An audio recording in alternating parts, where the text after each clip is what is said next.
Assalamualaikum warahmatullahi wabarakatuh.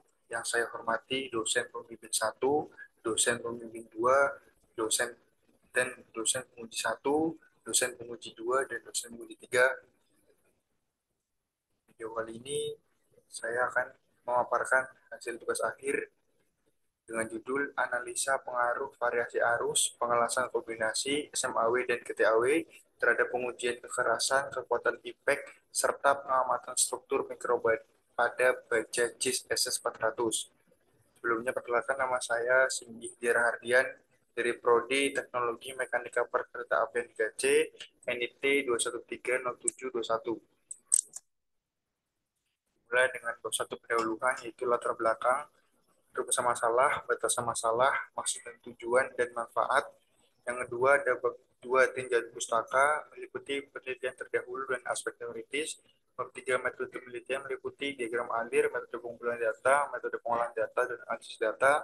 Bab 4 hasil dan pembahasan, meliputi proses hasil analisis dan pembahasan.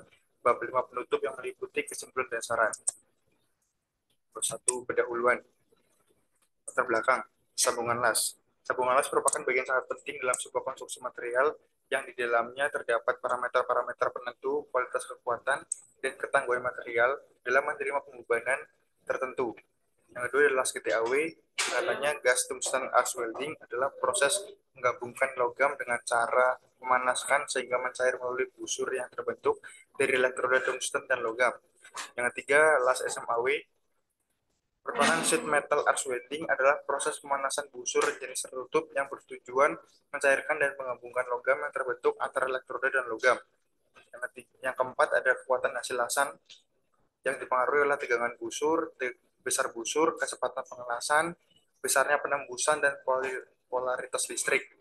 Yang kelima ada metode pengelasan kombinasi, merupakan sebuah metode pengembangan dalam penyambungan dua material baja untuk mendapatkan suatu sifat tertentu. Masalah yang pertama, bagaimana perbandingan antara kuat arus dengan persentase pertumbuhan fase perlit.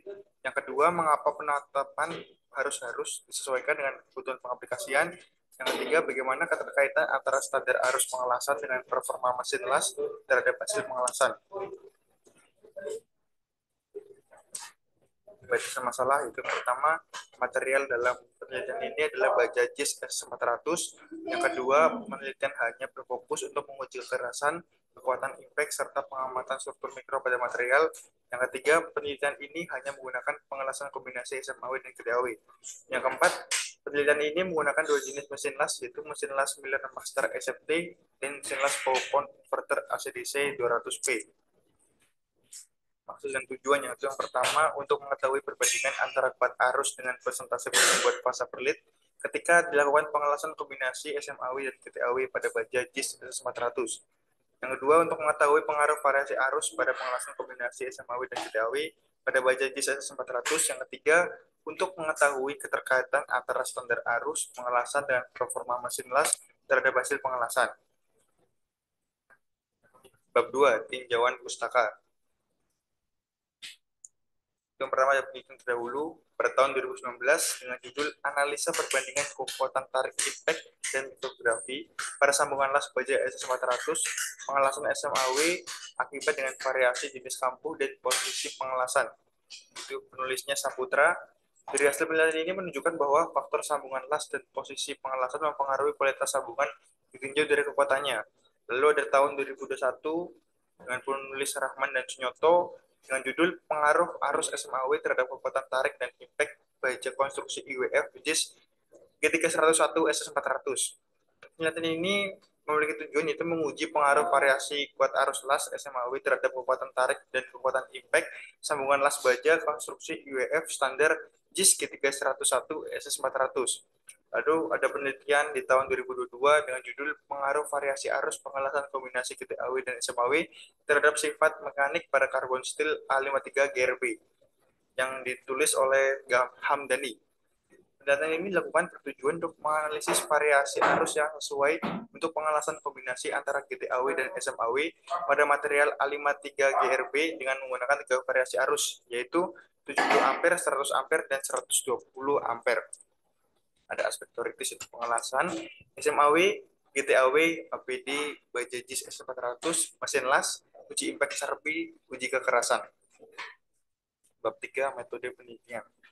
Diagram alir itu ada mulai dari studi literatur, persiapan material uji G311 S400, potong baja dengan dimensi 10 kali 200 kali 200 dan kampuh double V-groove, pengelasan SMA-W dengan variasi arus 95 ampere, 100 ampere, 105 ampere, pendinginan dengan temperatur kamar. Selanjutnya ada pengelasan GTAW dengan variasi arus 70 ampere dan 100 ampere, preparasi material sesuai standar ASTM E2396, lalu dilakukan 3 pengujian yaitu uji impact, uji metalografi, uji kekerasan.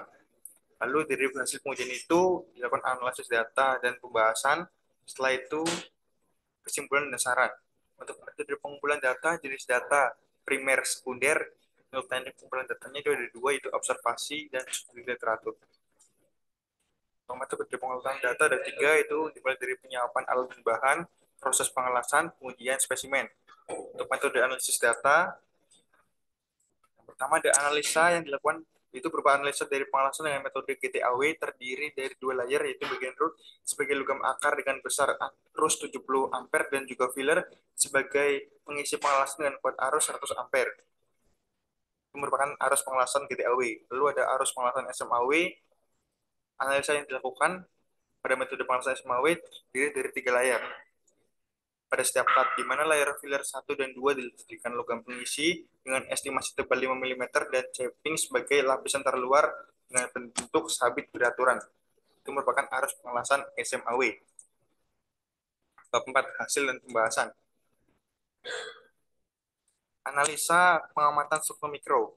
Pengujian struktur mikro sangat diperlukan guna menentukan sifat alami yang dimiliki suatu material setelah diberlakukan treatment tertentu pada material tersebut. Pengetasan yang dilakukan pada pengujian ini memakai konsentrasi HNO3 sebesar 2%, pengamatan menggunakan mikroskop metalurgi Olympus BX53M dengan standar uji E407 sampai 07. Pembesaran digunakan 50 mikrometer dan 100 mikrometer setiap spesimen baja. Setiap foto yang tertangkap mikroskop pada titik pengujian akan diolah pada aplikasi ImageG guna mencari presentasi komposisi unsur yang terkandung di dalamnya. Yang ini merupakan output uji mikrostruktur dari hasil pengamatan struktur mikro. Lalu ada persentase komposisi kandungan fase, merupakan komposisi kandungan fase ferit dan perlit yang didapat dari perangkat aplikasi ImageG yang merupakan sebuah perangkat yang sering digunakan untuk menganalisa partikel menggunakan metode SEM atau scanning elektron mikroskop dengan perbesaran tertentu.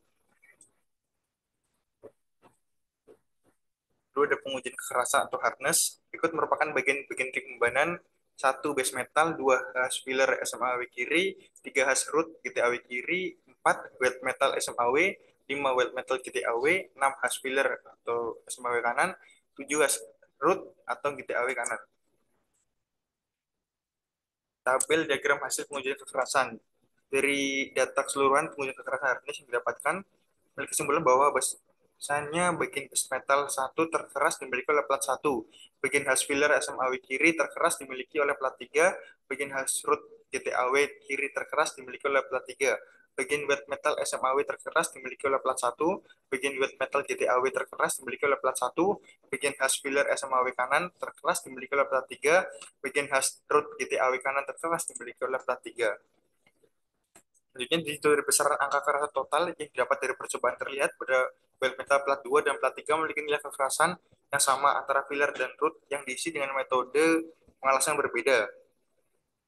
Lalu selanjutnya, dari diagram tersebut dapat terlihat 3 memiliki nilai ketangguhan 103 Joule yang berarti nilai terendah untuk menerima hubungan tiba-tiba dan bisa dibilang tidak stabil.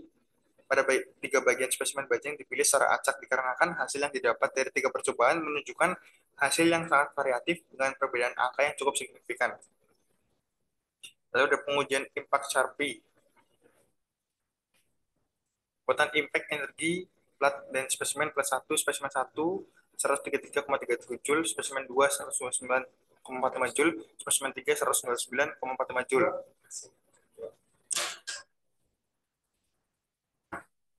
Bab 5 penutup. Kesimpulannya, yang pertama, semakin besar tingkat arus yang digunakan berbanding lurus dengan persentase pertumbuhan fase perlit yang semakin besar dan menyeluruh yang diakibatkan dari rambatan pertumbuhan karbon akibat besaran suhu yang tinggi.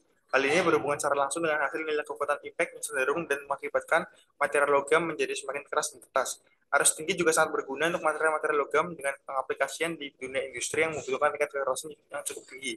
Yang kedua, nilai ketangguhan impact sangat berpengaruh terhadap arus yang dipakai pada suatu proses pengelasan. Penetapan arus harus disesuaikan dengan kebutuhan pengaplikasian material tersebut. Arus sedang atau plat 2 memiliki nilai kekuatan impact tertinggi 139 joule. Walaupun pada kenyataannya arus sedang memiliki nilai terendah pada uji kekerasan ini membuktikan bahwasannya untuk menentukan satu material sesuai dengan spesifikasi yang diinginkan tidak cukup hanya dengan satu metode pengujian saja. Perlu dilakukannya pengujian lebih mendalam untuk menentukan sifat material logam. Yang ketiga, pemilihan standar arus pengelasan harus bersesuaian dengan performa mesin las yang dipakai karena mesin las yang berumur tua mempengaruhi laju distribusi pada mesin las yang akan berdampak langsung terhadap hasil pengelasan. Saran berikut ini adalah beberapa hal yang perlu disarankan untuk dilakukan penelitian lebih lanjut. Pertama, penelitian selanjutnya dapat dilakukan dengan menggunakan material lain yang telah diaplikasikan pada sarana kereta api. Yang kedua, penelitian selanjutnya dapat menggunakan berbagai parameter variasi lainnya. Mungkin itu saja paparan dari hasil tugas akhir yang dapat saya sampaikan. Kurang lebihnya mohon maaf. Terima kasih. Wassalamualaikum warahmatullahi wabarakatuh.